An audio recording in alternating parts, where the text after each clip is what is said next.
صباح طاعة الرحمن. صاحبة القصة كتقول انها كانت كطير، ولكن ملي طلعت لافاك وشافت هذاك العالم الثاني ولات كطير أس 10. المهم هي ساكنين في بيت وهما 4 الخواتات معاهم هم وباهم، وكيف ما قالت هي النوبة على الطواليط والما يتقطع والعذاب. عندها واحد صاحبتها ميسورين الحال ساكنين في دار بوحدهم على 3 اطاج، لاباس عليهم ما ناقصهم حتى شي حاجه. قلت لك انا اللي ساكنه في بيت كنطير ما كنقولش ان شاء الله، وهي متواضعه وخلوقه وماشي متبرجه متحجبه، وعندها واحد الخوها بوكوس ما كيهش فيك الراس، ما كيشوفش فيك. الا كنتي انتي هو كيخرج، والا استضفت انك دخلتي وهو كاين في الدار يمشي يسد عليه بيته. طلعت لافاك قلت لكم ولات كطير أس 10، ما رضاتش بالواقع اللي عايشاه وما رضاتش المستوى المعيشي اللي هي فيه، فولات كدير بزاف د الحوايج باش تلبس وتخلص حتى هي الباي ديالهم في القهوه، ولا مشاو دي ريستو ولا مشاو دي زانفيتاسيون، حتى هي ياك ولات كدير اللي ما يدار. وكانت نصيبه، كانت مرات تزقل منها مرات دير طرق راكم فهمتوا. جاها صاحبة دعوتها وتكرفس عليها، خدا لها اعز ما تملك. هي قالت لك واخا كانت كطير كانت محافظه على راسها، كتعرف شنو كدير. كتب عليها المكتب ما عندهاش شي حل، الا ساقوا لها دارهم الخبار غيقتلوها ويقتلوا راسهم. بصح هما فقراء ولكن محافظين، راه كانت كدير هاد العجب كامل والعشاء كتلقاها في الدار. زاد تعلقات بهذيك الدريه مع ان الناس كلهم كانوا كيقولوا لها بعدي عليها راه ما مزياناش، ولات تمشي عندها للدار ولات داخله معاها في كل شيء. الدريه قالت لها انا وماما وبابا غادي نمشيو مولا يعقوب، خويا غيبقى بوحديته في الدار بلا ما تجي، حيت انت عارفه خويا ما غاديش يحل لك الباب. هي قالت الله ربي جاب لي فرصه، وفعلا مني تاكدت ان الناس وصلوا لمولا يعقوب مشات دقات على اساس انها بغات شي اوراق ديال شي امتحان بريباراسيون شي تخربيق. الدري على نيته، حيت هذوك الدراري اللي كيكونوا منضبين أس 10 راه ما كيكونش حرامي في عقله. قال لها واخا انا نجيبهم لك، وهي تدخل. قال لها اختي راه قلت لك انا غنجيبهم ليك. قالت ليه انا كنبغيك وكنموت عليك وانت ما عطينيش فرصه، وعطيني غير فرصه وعارفني كنبغيك. بقات كتمثل عليه. الدري مسكين ما عرف باش تبلا، ما حيلتو يمشي يجيب الوراق اللي قالت ليه، ما حيلتو يحيدها من الباب، ما حيلتو يجري عليها.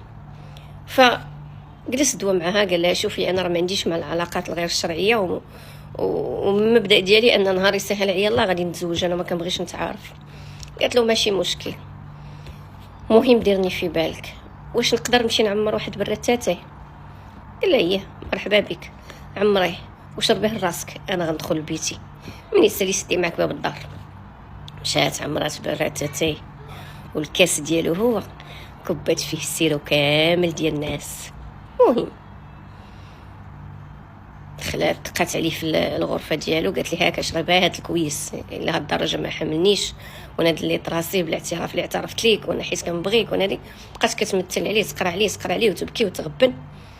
المهم الدري نعس، الدري زرو بليا راه مستحيل يشد فيه شي، كلشي اثر فيه يعني سريع اي حاجه تشد فيه.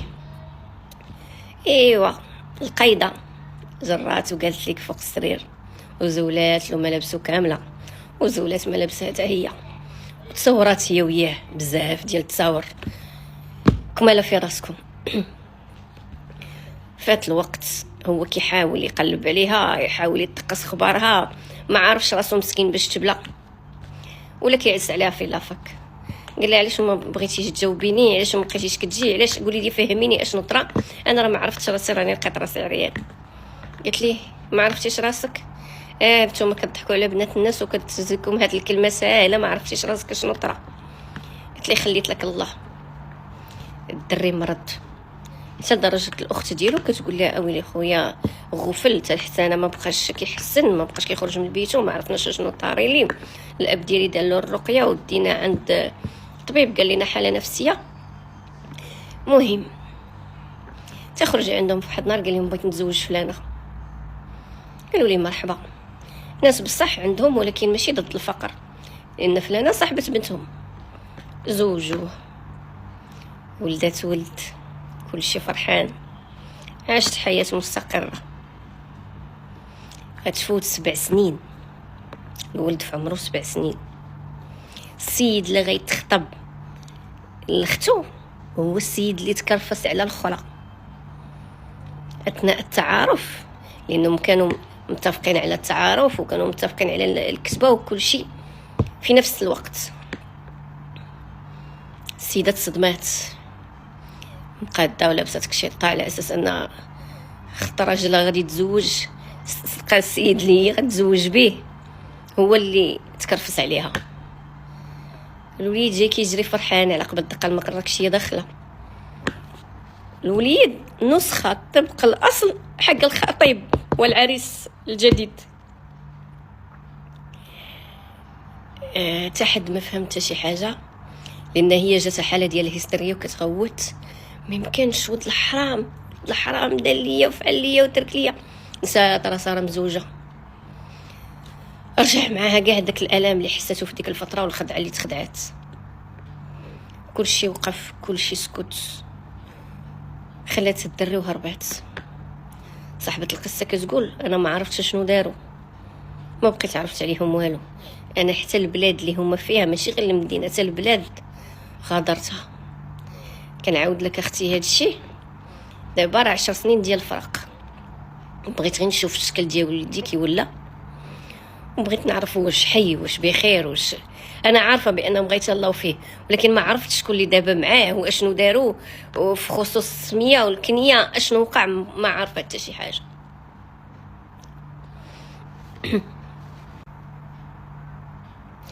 اش بغيتي اختي انا نقول لك؟ ما عندي ما نقول لك، ولكن اللي كيمشي شي طريق خايبه مصيرو يتجازى.